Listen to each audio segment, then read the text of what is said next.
Selamat datang di podcast pengembangan diri. Podcast ini merupakan top 5 podcast of the year 2023 versi Spotify Indonesia. Agar kamu bisa mendapatkan manfaat maksimal dari podcast ini, pastikan kamu udah follow dan nyalakan loncengnya ya, biar kamu nggak kelewatan episode barunya. Selamat mendengarkan. Hai, Sandra Spordes, dan pada podcast kali ini saya mau sharing tentang gimana cara keluar dari rasa putus asa. Ini salah satu pertanyaan yang masuk di episode podcast pengembangan diri.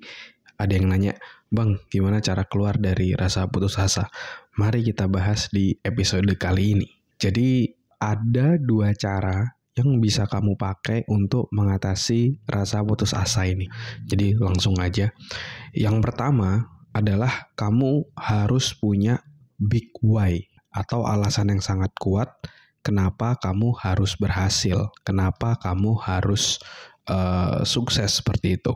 Ketika kamu alasannya itu tidak terlalu kuat, kamu akan mudah digoyangkan oleh tantangan yang ada.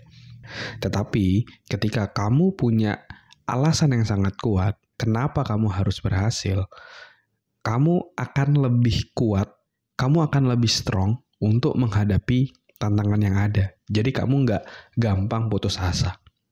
Sebagai contoh, dulu ibu saya itu salah satu role model saya dalam bekerja. Dia sangat giat banget gitu ya.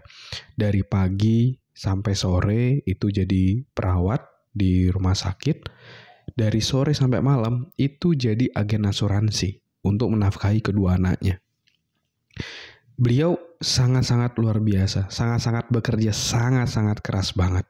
Dan motivasinya apa? Motivasinya adalah karena beliau waktu itu sempat menjadi seorang single parent, di mana beliau harus menafkahi kedua anaknya. Kalau beliau santai-santai aja atau cuma punya satu pekerjaan aja, gimana mau menafkahi kedua anaknya? Apalagi kakak saya waktu itu mau kuliah dan saya waktu itu masih kelas 3 SD. Jenjang pendidikan saya masih cukup panjang seperti itu. Jadi itu yang membuat ibu saya akhirnya bekerja sangat-sangat keras untuk menafkahi kedua anaknya. Dan kalau kita melihat dari hal tersebut, kita akan termotivasi, kita akan tidak gampang putus asa kalau kita punya alasan yang sangat kuat tadi. Ya, seperti contohnya ibu saya tadi gitu kan. Meskipun ditolak ketika menawarkan asuransi, tetap maju terus karena punya alasan yang sangat kuat di baliknya. Dan itulah yang harus kita punya untuk kita berhasil gitu. Dan ketika saya mau memotivasi diri saya sendiri untuk bisa terus strong menghadapi tantangan yang ada dan tidak gampang putus asa, saya juga menanyakan kenapa saya harus sukses. Dan jawabannya sederhana, jawabannya adalah saya mau bekerja keras untuk ibu saya, agar ibu saya tidak perlu bekerja keras lagi untuk menafkahi kedua anaknya. Ibu saya udah saatnya pensiun, di mana harusnya udah menikmati jerih payahnya. Dan itu yang saya tanamkan ke dalam diri, yang membuat saya ketika kuliah, ketika teman-teman saya lainnya itu senang-senang, main futsal lah, karaoke, jalan-jalan ke mall, saya justru kerja gitu. Kerja, saya jualan, ketika ditolak saya maju terus. Kenapa? Karena alasan saya untuk sukses itu jauh lebih besar daripada rasa sakit ketika saya ditolak ketika jualan. Jadi yang pertama adalah kita harus punya alasan yang sangat kuat. Kenapa kamu harus sukses? Kenapa kamu harus berhasil? Ketika itu cukup kuat, itu akan membuatmu tidak gampang putus asa. Oke?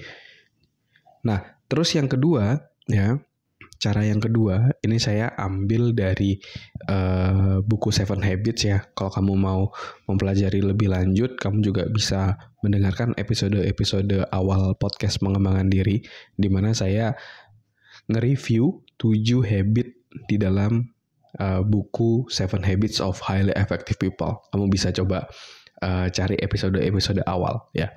Dan satu prinsip yang saya ambil dari buku tersebut yang sangat-sangat bermanfaat untuk membuat kita tidak mudah putus asa, yaitu adalah kita itu tidak bisa mengendalikan hal-hal di luar diri kita. Yang bisa kita kendalikan itu adalah diri kita sendiri gitu. Ya. Jadi contoh misalnya ketika kita berjualan, belum tentu di setiap penawaran yang kita berikan itu pasti diterima. Itu pasti kita ada kecenderungan di mana kita ditolak atau belum diterima kayak gitu ya.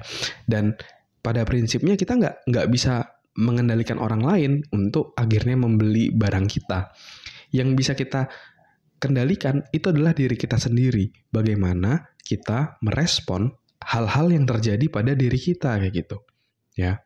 Jadi alih-alih kita memberikan makna penolakan itu adalah akhir dari segalanya, atau bisa jadi kita juga menganggap udahlah aku emang nggak bisa jualan dan berbagai macam hal lainnya. Kenapa tidak kita memutuskan untuk memilih respon yang mau kita ambil, ya.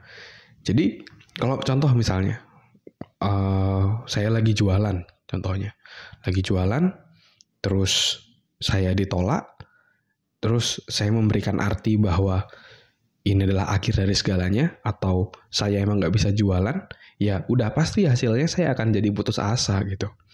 Tapi kalau kita mau terus lebih strong dan tidak mudah putus asa, ya berarti kita harus memberikan respon yang membuat kita jadi jauh lebih berdaya gitu. Ya, misalnya contoh lagi jualan terus ditolak atau belum diterima, kita bisa memberikan arti, wah berarti saya harus improve dari cara saya menawarkan atau dari langkah-langkah penjualan yang saya lakukan, saya harus improve nih. Apa yang bisa saya pelajari ya? Bagaimana agar selanjutnya bisa jadi jauh lebih baik ya? Pasti Tuhan punya maksud di balik kejadian ini. Nah, ketika kita memberikan respon seperti itu akan membuat kita tetap terus strong dan tidak mudah putus asa. Jadi, kembali lagi kepada respon yang kita berikan terhadap apa yang terjadi dalam hidup kita. Ya. Jadi, itu adalah dua hal yang bisa kamu lakukan untuk keluar dari rasa putus asa ataupun membuat kamu tidak mudah putus asa. Yang pertama adalah tadi ya, kita harus memiliki big why. Alasan yang sangat kuat kenapa kamu harus berhasil. Coba kamu tuliskan di kertas ataupun di handphonemu. Kenapa kamu harus berhasil, apa rasa sakitnya kalau kamu gagal, apa kenikmatannya kalau kamu berhasil. Coba kamu tuliskan apa yang kamu rasakan terkait hal tersebut agar kamu semakin aware sama alasan kenapa kamu harus berhasil. Dan yang kedua adalah selama proses perjalanan kamu menuju tujuanmu, jangan lupa untuk terus memberikan arti yang positif, arti yang membuat kamu lebih berdaya untuk mencapai tujuanmu. Percayalah pada hidup ini bahwa everything happens for a reason. Jadi semua hal itu terjadi pasti ada maknanya. Termasuk ketika kamu misalnya belum berhasil mencapai tujuanmu, pasti ada maknanya agar kamu selanjutnya bisa jadi jauh lebih baik. Oke? Jadi dengan hal itu, berdasarkan pengalaman saya bisa terus strong untuk mencapai tujuan saya. Dan saya harap 2 tips ini bisa bermanfaat juga buat kamu untuk terus strong menjalani kehidupan ini, tidak mudah putus asa, dan bisa mencapai tujuanmu. Oke? Semoga bermanfaat. Never stop learning because life never stop teaching.